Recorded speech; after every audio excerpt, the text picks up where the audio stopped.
Well, hello there. I'm Sin. We are in the Book Nook, and today we are going to talk about my past, present, and future of books, what I've just finished, what I'm in the middle of, and what we're going to get into. So, it is still Occult Detective October, so I'm still reading those occult detective books, and I have finished two recently. So, the first one of those is the final book in the Warlock Holmes series, The Finality Problem. And it was just as zany and cheeky and campy as the rest of them. Warlock Holmes and Watson have a bunch of absolutely ridiculous adventures. It was super fun. It made me hope that maybe in the future there will be more, but it's been 4 years since the last book was written, so I don't know. But he did say in the beginning of the book that he would be going on hiatus, but he didn't say how long. So I don't know, because the ending was kind of a cliffhanger. I mean, it could be an ending. It left things open to where if he did want to continue the series at some point, he totally could. I don't know. Maybe G.S. Denning will write more books in the series, which would be great because they're super fun and I loved them. Yeah, there's like a few things with the ending that was like, hmm, will Warlock Holmes be back? We don't know. But I really enjoy that. I really enjoy my time with the series. If you're ever looking for a detective series that doesn't take itself too seriously and is occultish, then Warlock Holmes, that series is pretty awesome and I would highly recommend it. All right, so after that, I read an X-Files book. This is an X-Files origin story, and it is like the origin story of Mulder. It's called Agent of Chaos by Cami Garcia. I read it in 2 days. It was awesome. Now I need to get the other origin book for Scully's origin story. So it's like it follows Mulder when he's 17. His sister Samantha had disappeared 5.5 years prior. He's been obsessed with that since she went missing. And at this point in the story, so he's 17, his parents have just got divorced, and he's on the cusp of, figuring out where he wants to go to college, what he wants to do, and all that stuff. And he meets some interesting characters in this that kind of, I would say, heavily influence the direction he goes in his life and how he ends up working for the FBI. And it was done so well. I loved how it was written. I am curious to read more by this author. So this was like a one-off X-Files book that she did, but I want to definitely see what else she's written because it was fantastic. But then again, I just love the X-Files, so I just want to read more X-Files books. I only own 3 X-Files books, but whenever I stumble across them, I always pick them up. So there's the Scully origin one I need to get. There's also a couple other books. I have the X-Files Archives. There's a couple other books in that series that I would like to get some of those as well. Just every time I read them, they're so fun.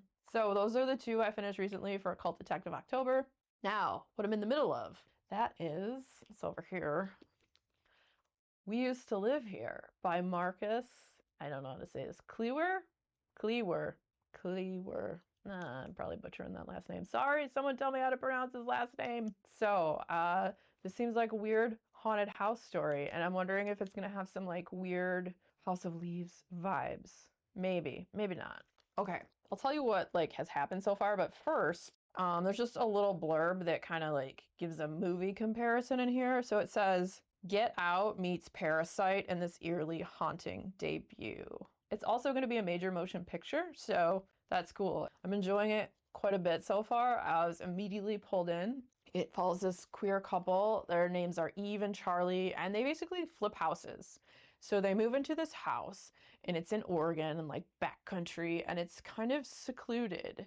I think it's like 30 minutes from the nearest town or something like that. And so Eve is at home by herself, and one day this family of 5 comes over, knocks on the door, and are like, "Hi, we used to live here. I was wondering if I could show my family around and my kids the house because, I grew up in it." And Eve's kind of like, I don't know. And she's got this kind of like anxiety, and she has a few like red flags that go off that she kind of ignores. But there's like answers to her questions because she like looks down the driveway and doesn't see a car, and she's like, "Oh, where's your car?" And the guy's like, "Oh, we had to park kind of far away because it was too steep and there was ice." And she's like, "All right, that's a legit answer." And the family just seems kind of weird, but not like super, they don't come across as creepy. So that's good. They seem okay, at least for now. And so Eve decides to let them look around the house, and the dad starts showing everyone around and pointing out like, hey, there used to be a chandelier here that was made out of deer antlers, that his father had hunted all the deer and kept the antlers and made the chandelier, and points out different stuff like, oh, there used to be a dumbwaiter here, which there's nothing in the wall anymore, so that means they covered the dumbwaiter up and they could see like a little part where the knob might be still. All right, so stuff like that. And then there's one point when the dad, he's washing dishes in the kitchen, and I think they're getting ready to leave, and he's trying to like ask her, he's like, hey, you ever notice anything, like he was gonna ask her if she's ever noticed anything weird or effed up or something that's ever happened around the house. But then his two sons, they're older, they start fighting each other, and so he has to go take care of that and never really gets to ask this question. So they're about to leave, and then all of a sudden the youngest daughter is missing because she wanted to go check out the basement. And Eve was like, oh no, there's a lot of tools down there. We just moved in. I don't really want you to go down there. And so the youngest is missing. And so I'm to the part now where the dad, Thomas is the dad's name, him and Eve, they go in the basement to try to find the kid. And it's starting to get weird. I mean, it already was weird when they came to the door, but I absolutely love it so far. It hits the ground running, and it's just like building this tension and atmosphere, and I think it's going to be really good. Yeah, so super enjoying this so far. We used to live here. There will definitely be a standalone review for this coming, so keep an eye out for that. And we'll get back to you with my final thoughts on what I thought about this. Got a couple of books from the library. This next one, I don't know if it's just a duology or if it's going to be a trilogy or what, but the first one was The Puzzle Master, and this is The Puzzle Box. And this is by Danielle Trussoni. I'll wave my pen at you. All right, let me tell you about it. Two sisters, a lost imperial treasure. The world's greatest puzzle master has 24 hours to solve the most dangerous mystery of his life, or die trying. It is the year of the wood dragon, and the ingenious Mike Brink has been invited to Tokyo to open the legendary Dragon Box. The box was constructed during one of Japan's most tumultuous periods, when the samurai class was disbanded and the shogun lost power. In this moment of crisis, Emperor Meiji locked a priceless imperial secret in the Dragon Box. Only two people knew how to open the box: Meiji and the box's sadistic constructor. And both died without telling a soul what was inside. Every 12 years since then, in the year of the dragon, the imperial family has held a clandestine contest to uncover its contents. The box is devilishly difficult, filled with tricks, booby traps, poisons, and mind-bending twists. Every puzzle master who has attempted to open it has died in the process.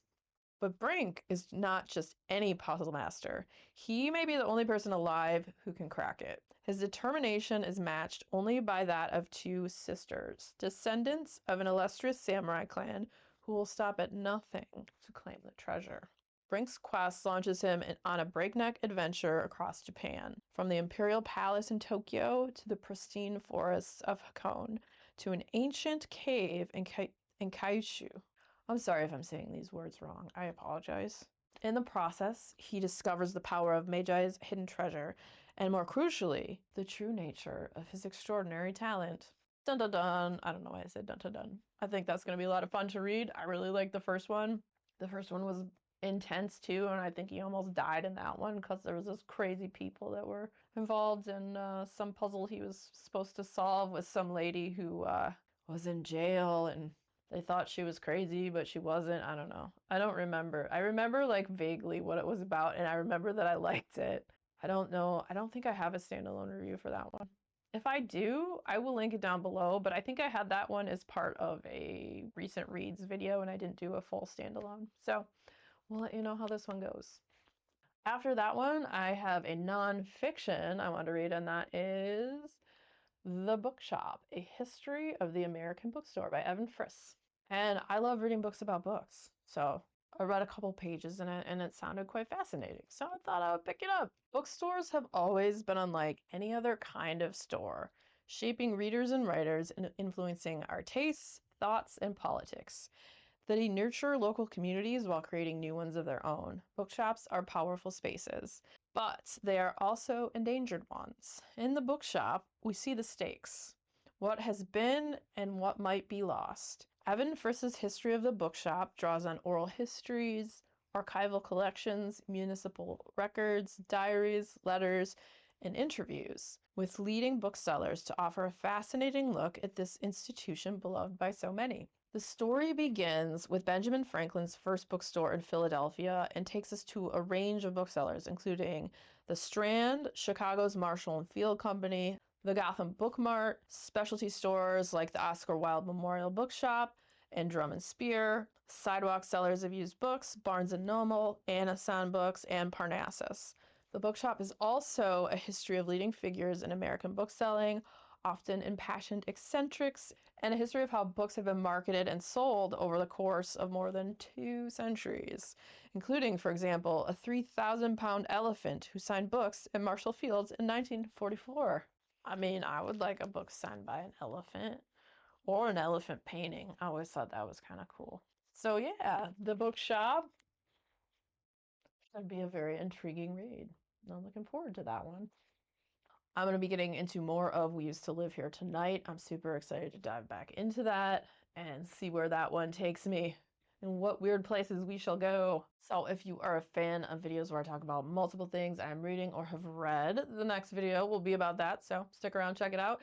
And if you enjoyed hanging out today, hit that subscribe button, come back, see me again, and we'll talk about more bookish things and weird stuff.